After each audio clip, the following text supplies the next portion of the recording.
Crosby from the corner, twisting and turning inside out. Beautiful move, trying to get the shot on. He holds, he shoots, he scores!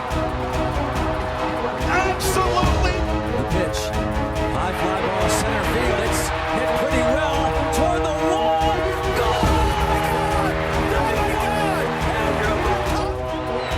Roethlisberger gives him a lot of room here. Juju Smith-Schuster off to the races inside the 30, the 20, the 10.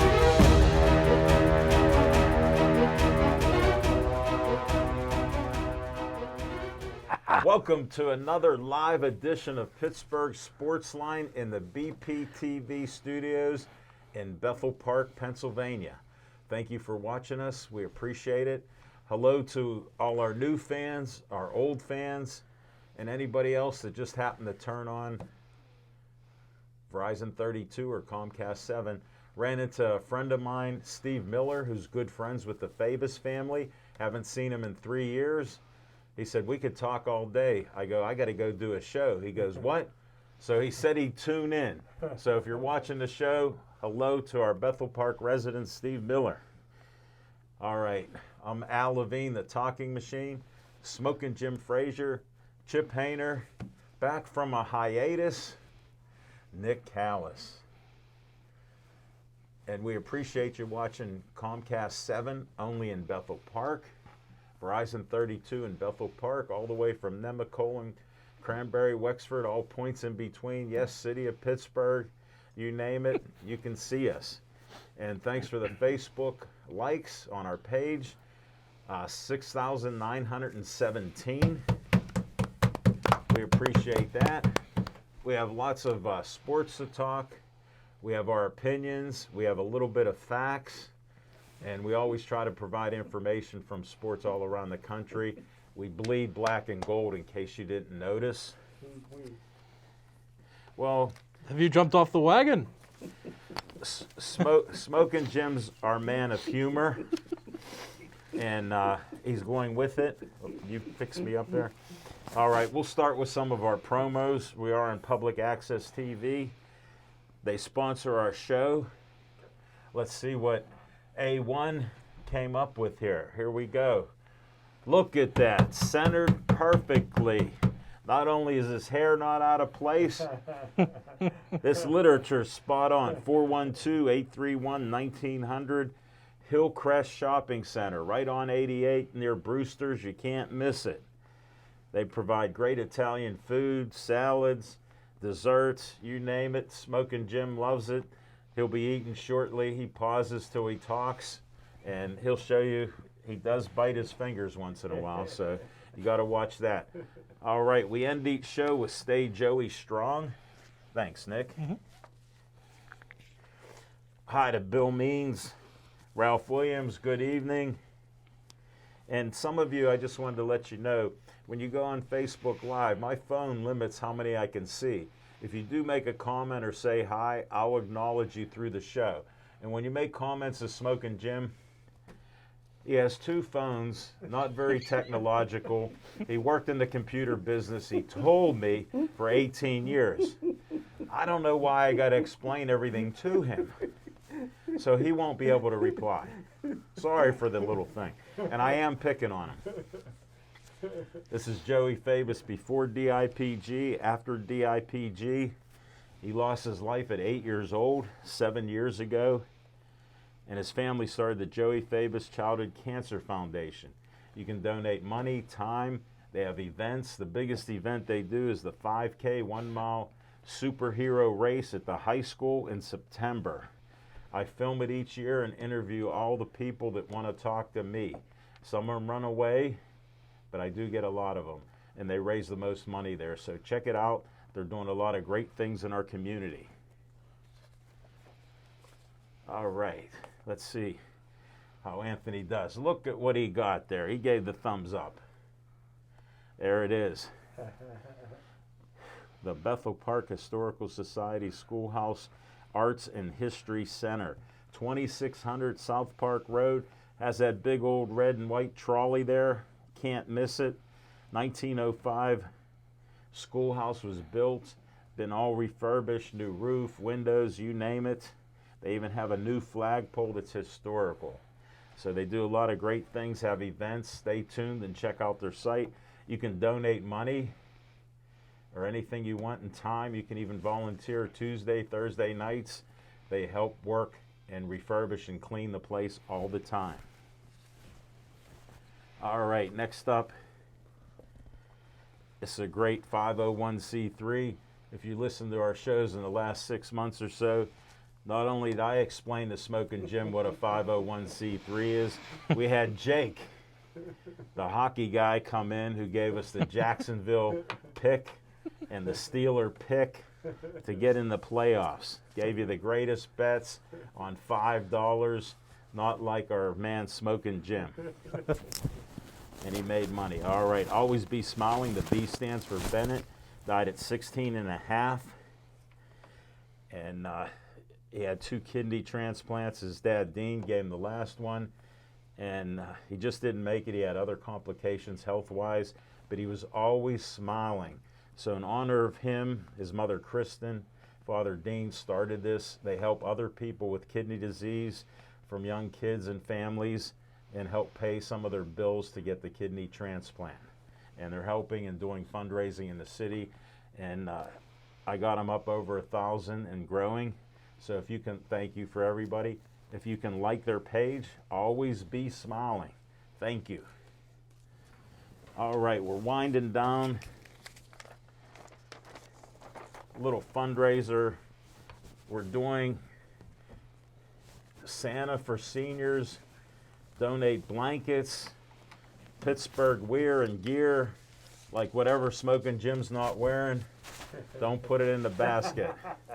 Because whatever comes out of the back of that van, he's buying. Size 21 shoes the other day. His feet got into the building before he did. Yeah, I know it's funny, but it's true. Well, you know, he goes and gets his. He could bring in his personal tailor. He does. Abdullah the tent maker. And we're running this Santa for seniors. Sorry for the interruption. We try to be serious on things like this. And this is to help benefit senior citizens at the Reformed Presbyterian Home, 2344 Perrysville Avenue. We have a half a dozen items to send there, so thank you for coming in. The can is right in the municipal building where the police station's on the right. And on the left is BPTV. Under the clock is our can where you can donate till Valentine's Day. And since Valentine's Day comes a day before our next show, I'll pick up the stuff on the next day. So we'll take donations, and I plan on taking them out there to our friend Gwen, and she'll pass them out to the seniors that need some of this stuff because they don't have any family left. And we're trying to help. And next year, we're going to start earlier and help others in our area too. So thank you. All right, another 501c3. Not much delay. Look at that. Great job. Hey, hi to Amy. And hi back at you, Amy. She works at Giant Eagle Bakery right on Route 88. So check it out, Smokin' Jim. Okay, Bethel Park Community Foundation has money for you. Grants from $100 to $5,000. And you just get an application online. We meet every 2 months. I'm a trustee on the foundation. We've given out $1 million in 25 years and plan on giving out whatever we can. And we have scholarships for your kids here in Bethel Park if you qualify, and plenty of money out there for you. So just get those apps. Thank you. Next up, we had a nice lady called us about kidney failure, and her kidney function was 17. When it gets to 15, she needs a transplant. She made this nice sheet of paper up. We promoted it last year. She has a donor. She can't tell us. Her kidney function's 16. When it goes to 15, she can get the transplant like I did with a living donor, my son. So she'll be in the same boat, and we'll find out who the donor was. They will tell us. So we'll stay tuned, and good luck to Kathleen, and stay healthy. All right. Here's the nice sheet that Anthony on camera got for me because he said the other one was wrinkled up. Let's see how it looks on TV. Look at that. He got that automatic focus working tremendously. Oh, did I let that slip on? Smoking Jim doesn't get it. I know, he won't. I want you for BPTV. Tell them Uncle Al sent you. He's the producer and host of Pittsburgh Sports Line, 412-831-3400. Or 3304. Sorry about Yikes. that. I knew I made a mistake when I was saying that because I just called it today and talked to Dave earlier, just lining up my guests for tomorrow and end of the month with the Talking Machine show. 2 more great guests coming up, so check it out. And he wants you to volunteer if you're at high school. This can help you in college, just like Anthony, Ryan, A2. They all went to school for this. This could help you pay some of your tuition. There are scholarships here in Bethel Park. And Nick didn't qualify for it. So just had to share that. But all right. We're going to start our show with What's on Your Mind. Smoking Jim Frazier, what's on your mind? Thanks, Al Levine, the talking machine. And if you want the green, Hold it, you're in green. you Green got hat. to see Levine. What green? He's camouflaged. They can't find him. Hey, Just look up. I tell you, I'm already counting my money. I went with Florida Atlantic, and they're up by 25 points, brother. Another 250 coming in. Al Levine, the talking machine. That'll help with Tony, who's holding out for more money tonight. Al jeez. Al Levine, the talking machine. How come all you white guys, it's wintertime, is in short sleeve shirts? Boy, you white guys are tough, man. Smoking Jim, I got my hoodie behind me when I go outside. I get cold real easy since I have anti-remission drugs killing my immune system. Unlike you, who doesn't feel hot or cold. And I got to share this. We talk after the show sometimes. He dresses like this when it's 85 degrees Right. outside. So I wanted to mention it, but 2 weeks ago, we're outside. He got to go to his Zoom call, and we're talking a minute or two. And I don't know whether he was telling me the truth or not, but he goes, "I'm getting cold. I got to go to my Zoom call." I go, "No, you don't want to listen to them." So I don't know if he was talking about. We won't mention that word that he invested in that's down, because if you don't bet, don't start. If you never invested, learn first. Don't just get with a nice group of people that tell you, what was that word? You'll be a millionaire. Well, I tell you what, on my Zoom call tonight, I'll be eating my Italian wedding soup. I fell in love with Italian food since I first went to Olive Garden. But what's on my mind? Wait a second. Hey, disclaimer here.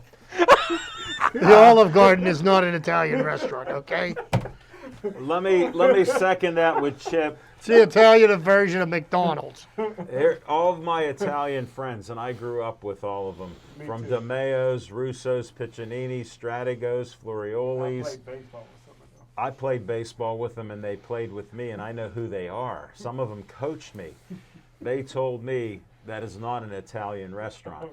Pasta 2 is. That's where I got my Italian wedding soup. But what's on my mind, Al Levine, the talking machine, everything's not racism. You know, my heart goes out in Black History Month for Flores.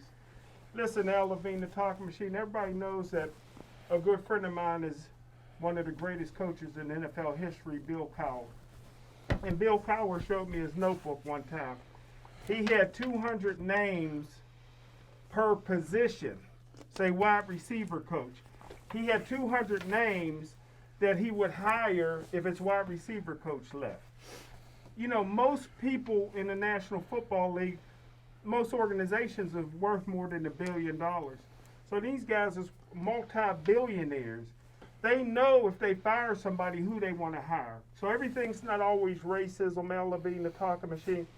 I look at Flores and I don't see him being anything other than a football coach. He don't look like he got the personality for TV. You know, you got a racial suit against the National Football League, but you don't invite the NAACP, but you hire 2 white lawyers. That don't really make any sense. And Al Levine, the talking machine, these owners in the National Football League. If Bill Cowher knows who he wants to hire as a wide receiver coach, I think they have in mind who they want to hire their next hire. Now, the Rooney Rule was for minorities to interview. That way, maybe you be considered during the next rotation because they'll build a relationship. But in my opinion, Al Levine, the talking machine, everything in the world is not racism. And that's what's on my mind. Well, Smoking Jim, as always, I appreciate your opinion. And I happen to disagree because I've lived in the city of Pittsburgh my whole life. That's shocking. And I was born in the Hill District, 1956, 105 Pride Street. So I saw it from every side out there. I witnessed anti-Semitism with myself growing up. I witnessed racism all the time. So I must disagree with you. And then when you add the B's in there, billions, I don't know if you know this, but some people believe they're above the law. And I'll leave it at that.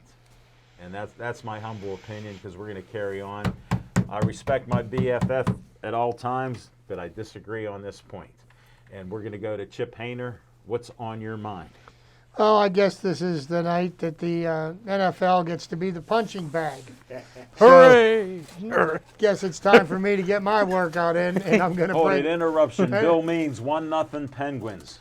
Good. Okay. Hooray! And I'm going to work up a sweat on that heavy bag tonight, okay? In the first place, Yes. could the NFL have embarrassed themselves any more by putting on that example of an all-star game on Sunday called the Pro Bowl? We saw patty cake, Baker's man. I fell asleep We during saw it. two-handed Watch- touch. never watch it. We saw people do anything they could to avoid one another. Why even call that a football game? I saw better games of football in my front yard growing up as a kid when we played a game called Kill the Guy with the Ball. You all Yeah. remember that? Great game. Yeah. Well, we actually tried to make plays. We actually tried to tackle one another. Even Deion Primetime Sanders considered it an insult. He said when he played that it was an honor to go to the Pro Bowl and that they tried to make plays to, show their respect for the game. We've got no respect for the game. How they got fans in the stands? They must have had vendors out front handing away tickets, probably to homeless people because they couldn't get people, because people didn't want to go away from the blackjack tables. And so there's that. Secondly, the NFL embarrasses itself with its hiring process by completely disregarding the Rooney Rule and the intention of the Rooney Rule in a league that is populated by 70% African American players. Now we have 2 African American coaches, and I'll get to that point next, okay? And the thing I find most amusing about it is that the commissioner, the guy with all the weight in the world, says to the owners, well, this is unacceptable. Now, I find that laughable at best because who hires Roger Goodell? Who pays Roger Goodell? Let me guess. The owners do. So, What a surprise. how can Roger Goodell make the owners do anything other than make sure his paycheck is deposited in his account every 2 weeks or once a month or whatever that may be? So I find it laughable that the commissioner would make a statement about that, like that to the owners. And the owners, they start catching a little flack and, accusations were made and lawsuits are filed. And, we'll see where the litigation goes with this. And I think what's going to end up happening, it's going to go round and round in circles. And because the NFL can afford to keep things in litigation, Sure, they can delay it. till the end of time, then we're never going to see any conclusion to this. And somehow, some way, Brian Flores and his team, they're going to run out of money, and their lawsuit's going to go by the wayside because the accusations that were made, it's going to have a very hard time proving these, okay? Because the owners, being the upstanding citizens that they are, will have refuted all his claims. So then that must mean that they're not true. And then the last embarrassment that the NFL did, with all the flack about not hiring an African-American coach, the Houston Texans, at the last minute, somebody that wasn't even on their radar to be interviewed for a coach, pull Lovie Smith out of mothballs after he just got fired from a Big Ten school after 4 consecutive losing seasons, and one of the worst records that I've seen of any head coach, who's failed twice, is now the head coach of the Houston Texans. Okay? Now, you can't honestly tell me with a straight face, and he can't even keep a straight face, that he was the most qualified candidate to be interviewed for that job. I think Hines Ward had better for qualifications than Lovie Smith did. But they've hired somebody, and and I guess they did this because, yes, it is Black History Month, and they wanted to make sure that they made recognition of this.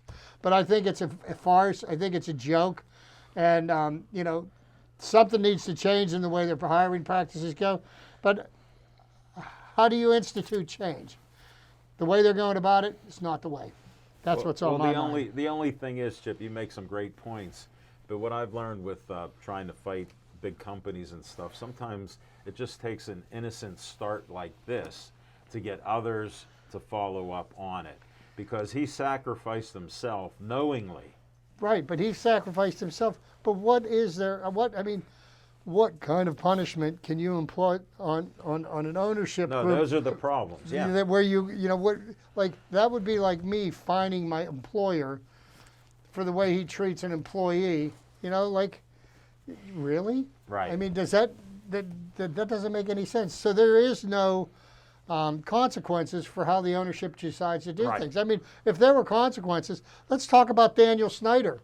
Okay, all of this stuff about him and all his sexual improprieties that they're brushing under the rug, because guess what Roger Goodell is not going to do?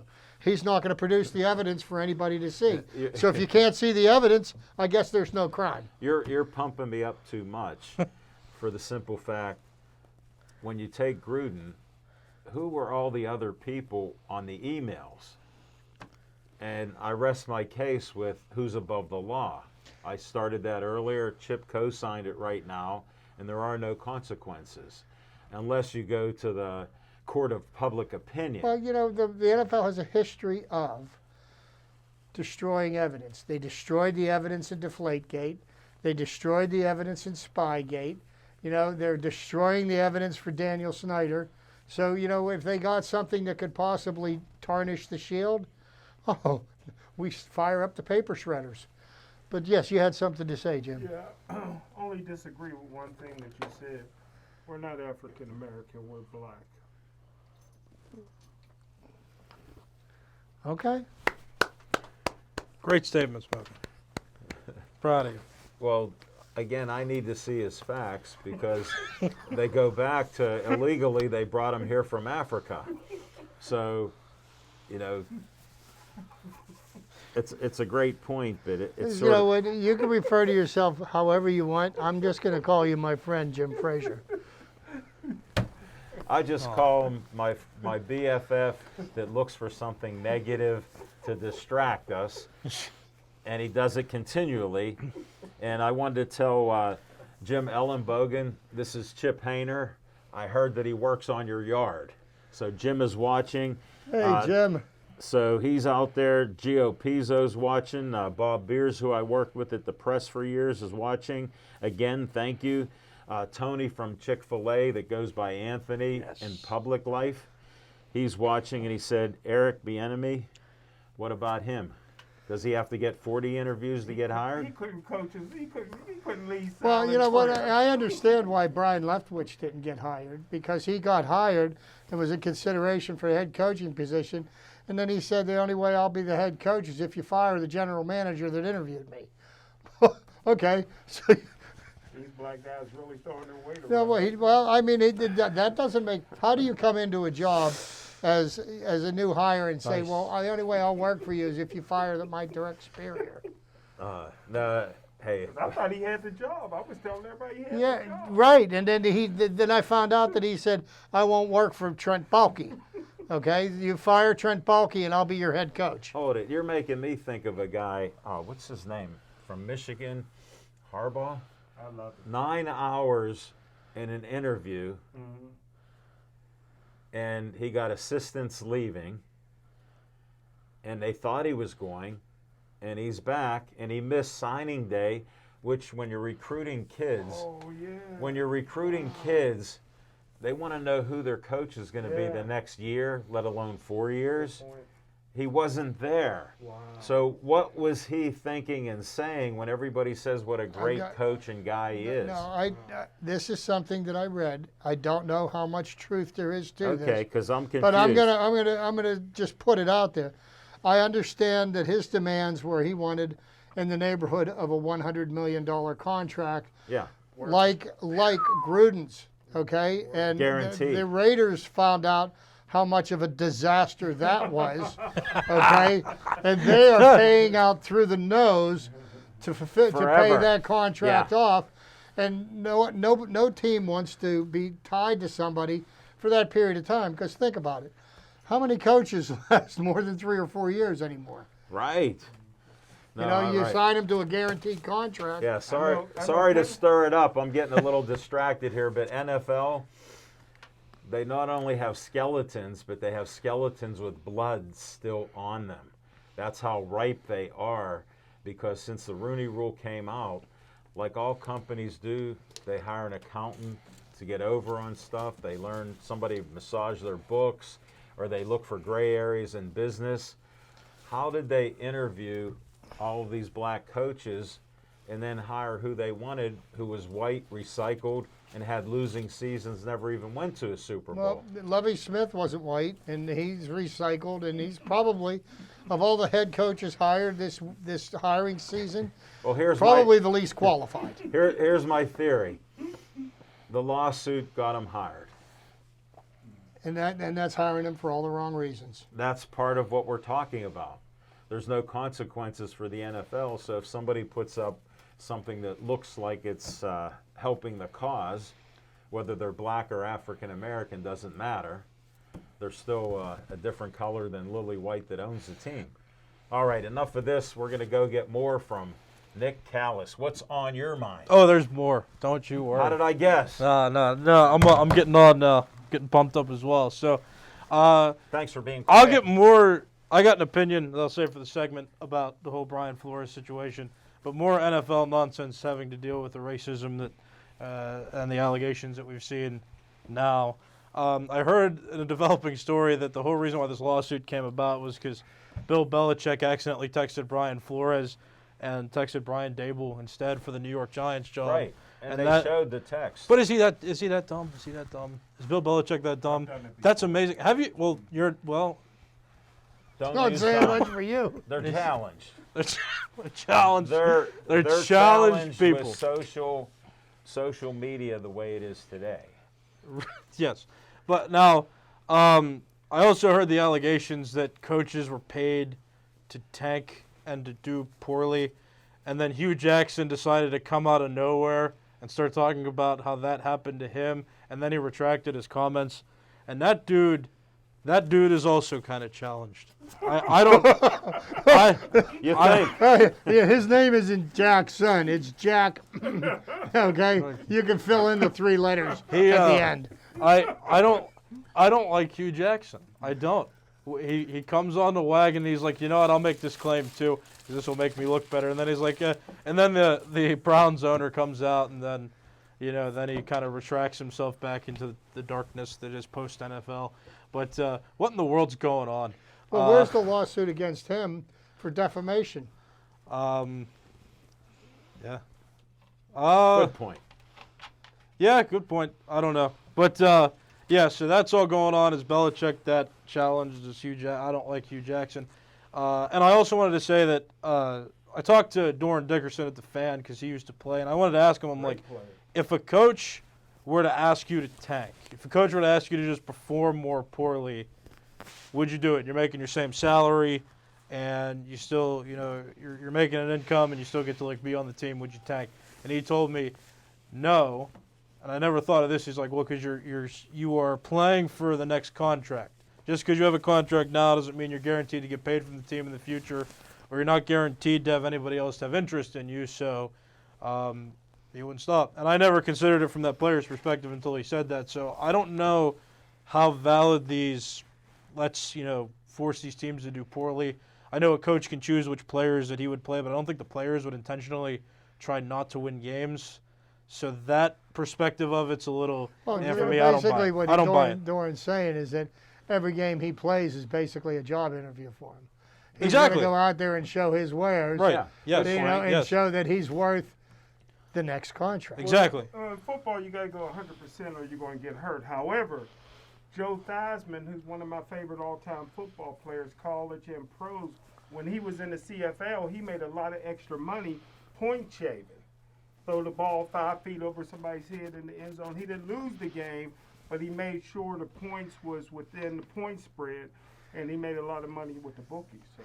Yeah, Was but that when his Smoking name was Thiesman? Theismann, What the- yeah. Stop. What are you? Smoking Jim here. And this is after he said Hold the it. only reason Plunkett Hold won the it. Heisman because both his parents were You blind. love football. I love Theismann. You love football, and Jerry Kramer. What happened to him? That's right. You're right.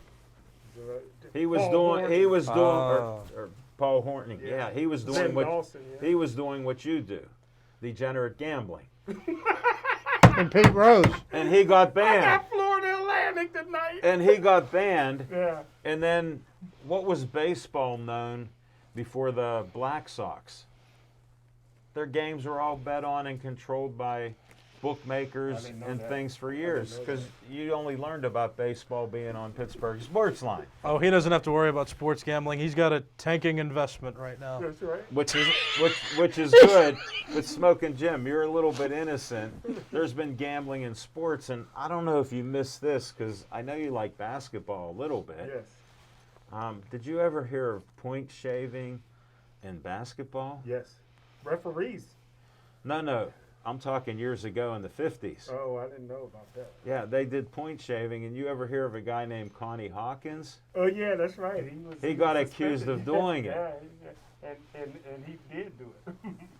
But he Well, was great. how do you get smart on that and you want to bring up a dumber point about something else? We're talking about the integrity of the game.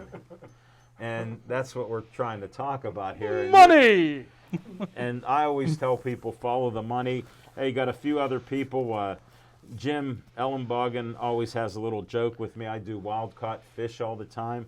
So he said he's wild caught and here to watch our show. And Keith Appenrott, a friend of mine, lives in Nashville, from Pittsburgh, from Brentwood actually. He's watching the show. Thanks. Patrick Higgs watching the show. Michelle, thanks for watching the show. Hi, Michelle. So I figured, well, you don't know her, but he's always thinking of sweeties watching the show. Just between us, Smoking Jim, tell your sweeties that we're on Facebook Live every Tuesday night. Because he has 3,000 of them. And I won't say what they're wearing or not wearing. But I see them every day. So get them to watch Facebook Live. We're trying to pump this up. Okay. All right. Sorry, Nick. That No, we that was jumped what's on my your mind. time. All right. Yeah. What's on my mind, I forget all about it, but I saw a little clip. My son asked me, Drew and I watch football, and he goes, Dad, this is a terrible day to watch any sports, Sunday. I go, well, first of all, I'm not watching the Communist Olympics. And he goes, you don't want to watch them. I go, no, they banned all of their people from going there. They got them locked down. And why would we want to support communism? He goes, oh, okay. Because he knows how I am. He goes, what about the Pro Bowl? I go, Drew, you're striking out all over the place. I haven't watched them for like over 30 years. Wow. I never saw games that were so worthless to watch. So I don't watch them. People tease me all the time. They go, what'd you think of the Pro Bowl? So I saw a clip. I was telling Chip before Smoking Jim stumbled in his 21, size shoes. And I said, I saw a 10-second clip. And he goes, don't let me interrupt you, but they were doing two-hand touch football. I said, I saw it in the clip. Wow. And I said, change the channel. Wow. So that's what I thought of the Pro Bowl. You know what? Put them in the Pro Bowl. Donate money to groups that need it. You talk about social justice and injustice. Donate the money that you paid the fans to go there and all the advertisers that pump it up. Send all that money to help other people in America, and they won't have to think about watching the communistic Olympics. Amen. And we'll be back with some fiction and fact from Smoking Jim's Almanac. We got new graphics that'll be up in the next 5 seconds.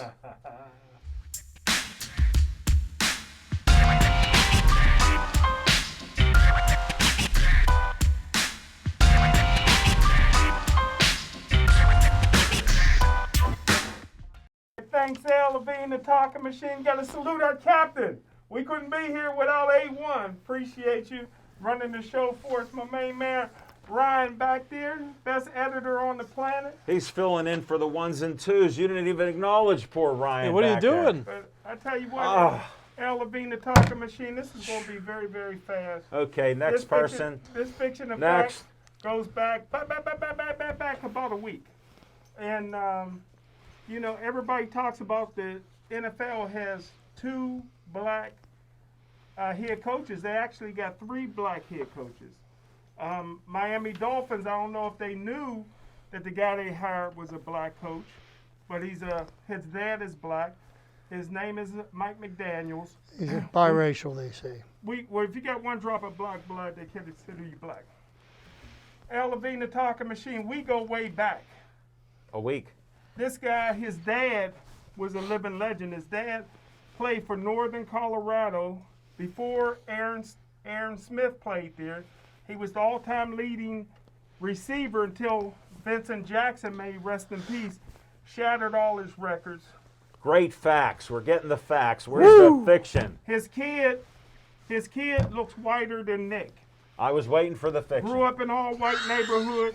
Went to a predominantly white school called Yale. You might have heard about it. But the guy What, is Yale? Yeah.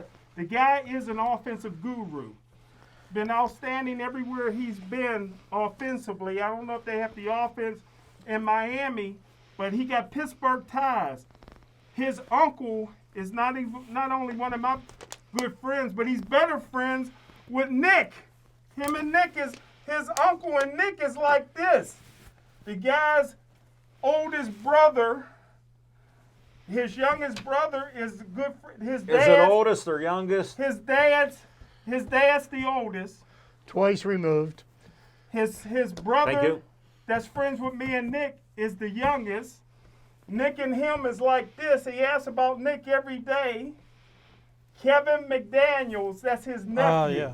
His brothers, and then Kevin used to tell us about his nephew all the time, and now he's the head coach of the Miami Dolphins. Even the players that he coached didn't know he was black. And who did he coach with for the last 11 years? San Francisco, for Shanahan. Kyle Shanahan. Yep. Kyle Shanahan. So that's a fiction and fact from Smoking Jim's Almanac. Me and Nick got the tie-in to the coach for Miami. From only 1 week ago. Huh? From only 1 week ago. No, I've known Kevin for a few months Yeah, now. he's known Kevin a lot. I was trying to clarify That's that. a fact. It is. Yeah. Yes, everything is true when I say it. Now everything I say is true. Well, don't get carried away now. Smoking Jim, I don't know what facts you have with 1 drop of black blood. And then Bill Means said, I do not think Theismann played for Canadian League. He played against them at Bordentown Prep School for boys. Bill did. Did he really? He played against them. Well, Joe didn't go right to the NFL. It was either the USFL or United States Football League or the CFL. No, it was not the USFL. The USFL, he'd already been in the NFL. Well, it was another Where did Zonka and them go to? Was that the USFL or the United States Football Hey, League? Bill Means is on fire. What did he say? He said, my teammate World Football from League. his World Football League. from his petty school was black from South Chicago, and he started at Yale all 4 years and broke every record they had. And we won a state championship at New Jersey in 1971. He passed 4 days ago. Who? His friend Oh. that he went to Yale and he was black. A black guy went to Yale in the early 70s? Wow. That's Bill, amazing. thank you. Smoking Jim just found out some I mean, new. the first black only played for Alabama in 1970. Well, Wow. Smoking Jim just has another fact for his fiction I and didn't fact know that. from Smoking Jim's When did the Almanac. first black play at Harvard? Look it up. Just Google it, Smoking Jim. Come on, you're testing us pretty good here. Yeah, we got people that are calling you out, brother. Yeah, for some reason, like I said, he's a great entertainer. and get your sweeties watching the show. His name was Tyrell Hennings. Tyrellhenings. He was Bill's best friend. I wish I could have met him. He was Bill's best friend. Oh man, that's great.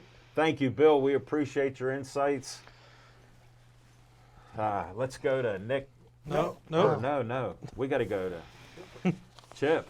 Yeah, I got distracted on that. Shoot.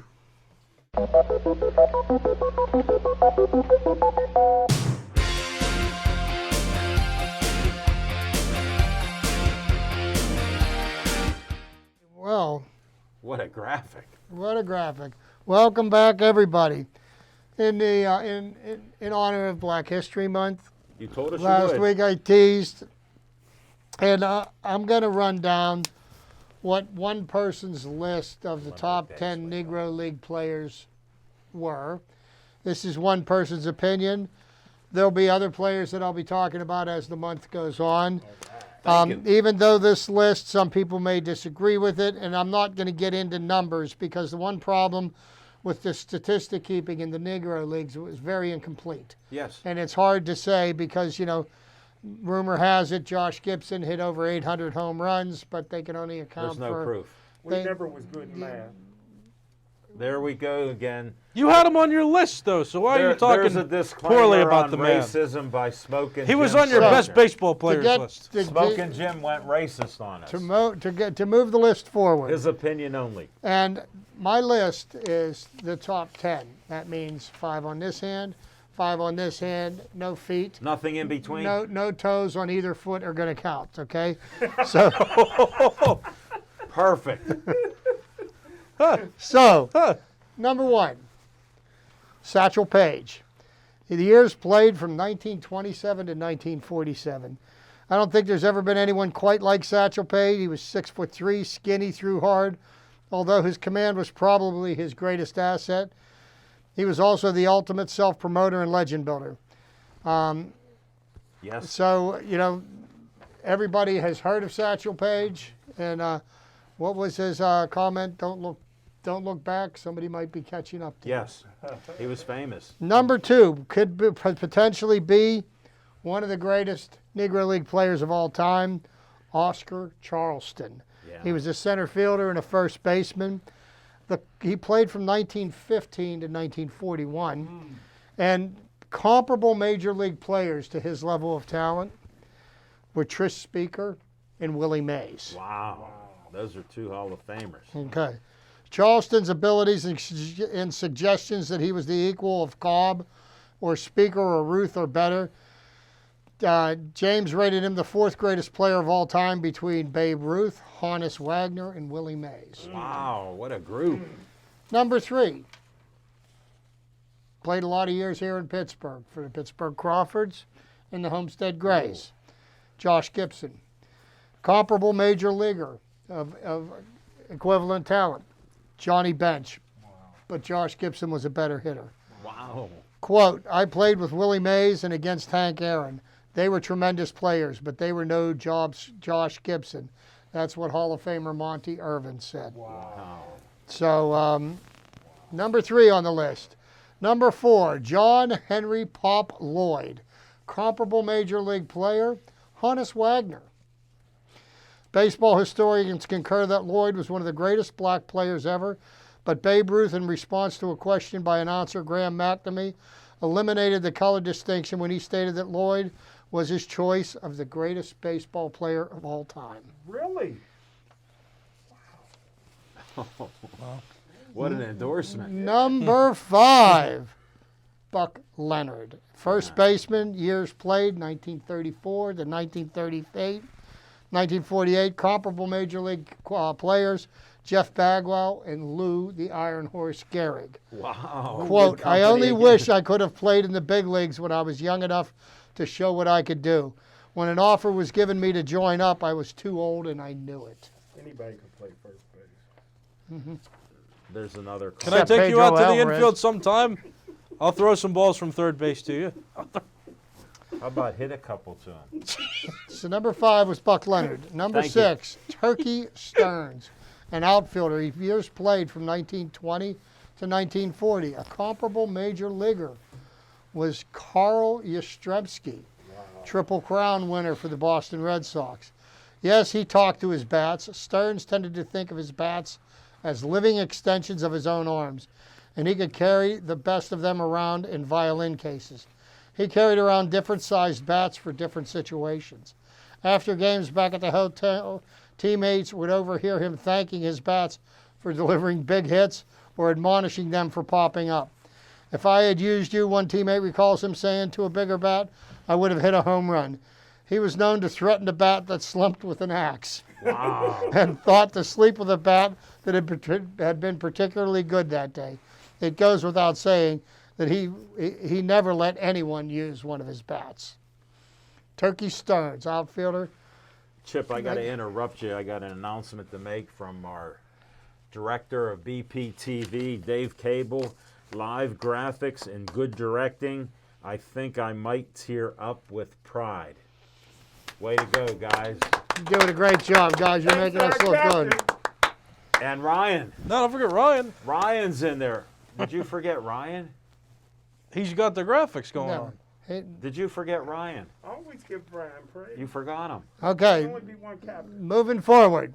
Number 7 on our list, Mule Suttles. Whoa. There's a household name. First baseman and outfielder, played from 1923 to 1944. Comparable major league player, Jim Thome, except that Suttles hit right-handed. In his quote, in Havana's tropical park, the center field fence is 60 feet high and more than 500 feet from home plate. Wow. Teammate Willie Wells recalled a gargantuan drive that carried over the heads of the soldiers on horseback riding crowd control duty behind the fence, a total of 600 feet. Afterward, a marker was placed on the spot commemorating the prodigious Homer. What a home run. That's Mantle-esque. Yes, truly. You have to explain that to Smoking. Number 8 on the list, Ray Dandridge, third baseman. Years played, 1933 to 1944. Comparable major leaguer. There really isn't a similar player. Dandridge could hit. He had speed and was a tremendous third baseman who could have played shortstop except that a teammate of Hall of Famer Willie Wells. He was a sort of hybrid Ozzie Smith and George Brett, although he didn't have Brett's power. Quote, Ozzie's the onlyest guy I've seen who's got my style. That was what Ray Dandridge said about Ozzie Smith. Wow. He was named the league MVP in 1951. Number 9, and you'll like this one, Jim. Cool Papa Bell. Yes. Played from read about it in my 1922 to book. 1946. He read it in the book I let him Comparable major leaguers, Ichiro Suzuki and Kenny Lofton. read. Oh, wow. Okay, and this is a quote that is attributed to Satchel Paige. This is how fast he was, I know it. okay, because he was so fast that he could turn the light off and be in the bed before the room got dark. This one's even better. Once he hit a line drive past my right ear, Satchel Paige says, I turned around and saw the ball hit his ass sliding into second. Oh, that was good. I like that. That is great. I like that.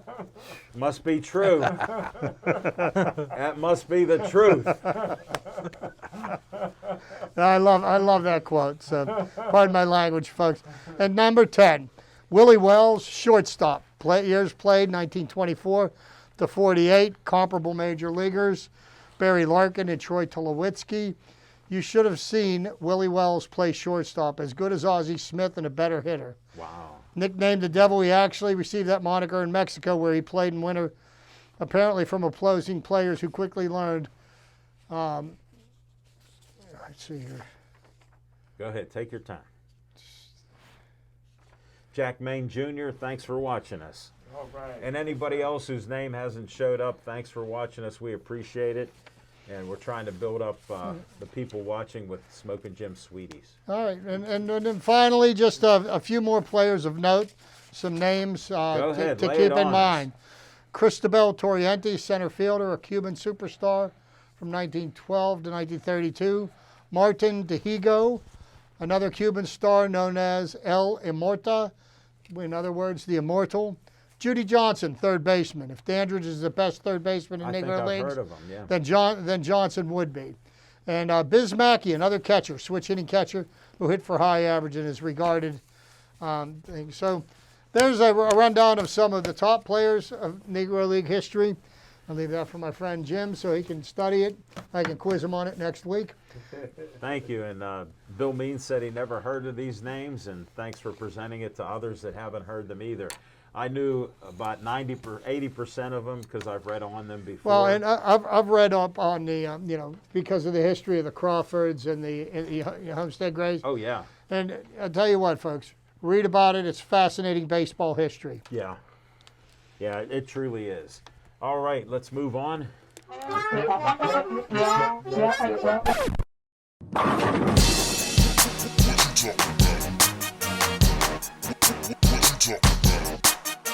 I have an opinion. Hopefully I can make it quick. So, the Brian Flores situation. Smoking Jim, don't take this too highly. I agree with some of your points. Not all of them, and certainly not some of the extreme Please ones. clarify yourself. So here's what I mean. So, Brian Flores, I believe, did well as a coach. And I believe he was creating a culture with the Dolphins that could have geared them to win in the near future. Yeah, this is what, a 7-game winning streak to end the year. They missed the playoffs, but I thought he was doing well, and his firing was unexpected. Now, the problem comes in where you try to fight the NFL with the racial accusations, and the crossroad I come to is that should the owners and the hiring staff do what is morally right as it relates to giving all people a fair chance? Absolutely. The issue that I come to grips with is that how are you able to police that? You can create a Rooney Rule and force them to interview, and while it may not be morally correct, while it may not be in the best interest of the rule, all they have to do is interview, and that's it. They have to consider them, and the way you consider them is to conduct the interview. You can't do much more than that unless you want to continue to create rules, but the more rules you create, the more controversy you get because you can't, at some point in time, you can't tell the teams who to hire because they deserve to hire who they believe is the best choice. Now, the place that I come from is that if Brian Flores is a good coach and the Miami Dolphins don't want him as a coach and the league doesn't want him as a coach and he is that good of a coach, is it not the teams that are suffering from having good coaches, competent coaches to head their teams to success?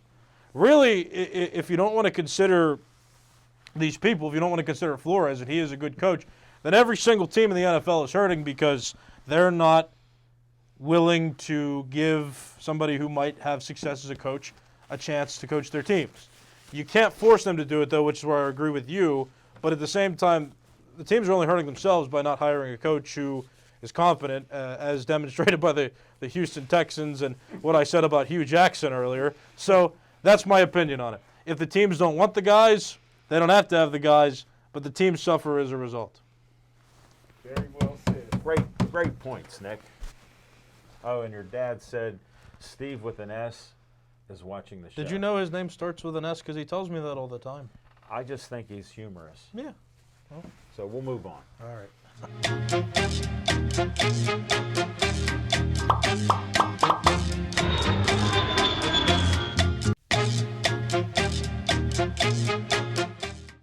Sorry, I love that graphic that A2 put up there for me on location. On location, we got a brief one here. February 19th. Hey, that's coming up in a week or so. We'll be at the USS Fight Academy, 1712 Lincoln Highway, North Versailles. I don't know if you can still get tickets, but contact USS Fight Academy. It's a great venue. We love it there. Great people there. Great organization from top to bottom. This first class all the time, and we'll be out there to do a great show, and we'll be up within a week or so once we do it. Great boxing, all amateurs. So it's a lot of fun with these upcoming young kids. And then March 5th, we'll be doing a show for Jose Carabello, either in Sharpsburg or Millville, I heard. So we'll be doing that. I wanted to give a shout out to Colleen Davis in Millville. She's debuted with her first win as a pro. We remember fondly as an amateur and she just got better each year. And Jose's bringing her on to be a future champion. So congratulations to Colleen and your family and the team with Jose Carabella of Ray Schaefer Boxing Club and all her fans out there. So it was great to see that. She's just a great person and a great boxer. So, and Smoking Jim's starting to like women boxers, so it might work out for him too. And we can do a little final thing maybe on the Penguins, that with hockey having their all-star game and stuff like that, it's been a little time off, and I heard they're losing. The Pens are down 2-0. 2-0 to Boston. We'll just roll into that. They've been in a little bit of a slump. They've gained some points, but they've lost 4 in a row. And I'll tell you what, one of the most snake-bit players for the Pittsburgh Penguins has got to be Evgeny Malkin. You know, he's spent so much time injured, and it seems like every time he comes back from injury and he starts showing signs of being the Evgeny Malkin of old, something derails him. Yeah. And he's, boom.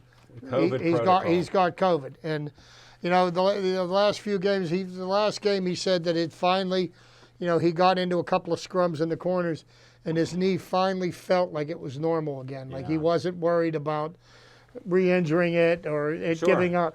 And, you know, and it's heartbreaking because Evgeny Malkin, when he was on his game, he was one of the top players in the league. I think he's well past his prime at this point. Yeah. He's more, personally, I think he's more of a liability with his cap hit than he is, benefit to the team. But I mean, you've got him locked up, guaranteed contract. You got to pay him, so he has to play. Right. No, that's what's happening. And when we were 17 out of 19 wins, they played so hard in such a team system that Sully But promotes. they played so many games in a short period of time. And they may have burned themselves out. And it does. And then takes a toll. And again, I hate watching All-Star games, but I tuned in to the NHL a little bit because Jari was in goal, and they were pounding him, and he was keeping the puck out of there. Jari has made a complete 180 difference from last year. Yeah. Now the question's going to remain, can he do it in the playoffs? Okay, doing it in the regular season's one thing. Doing it in the playoffs, that's what separates the men from the boys. Hey, we got to talk Super Bowl for a second. Bill Means lives in Cincinnati. He's for Cincinnati, so we'll see what happens there. Let's all make our picks. Smoking Jim, make your pick. The Rams. I like the Rams. Rams. Bengals. There you have it, folks. We did it. I'd like to see our Pittsburgh connection with Aaron Donald. I'd like to see him get there and get it He'll with all show the... up to this Super Bowl. Well, we will see what happens, Smoking Jim. We appreciate your expert opinion on facts only. If he does it, he'll buy another building in Oakland. Yeah. We will see. Hey, thanks all of you for watching our show, and we end it with Please Stay Joey Strong.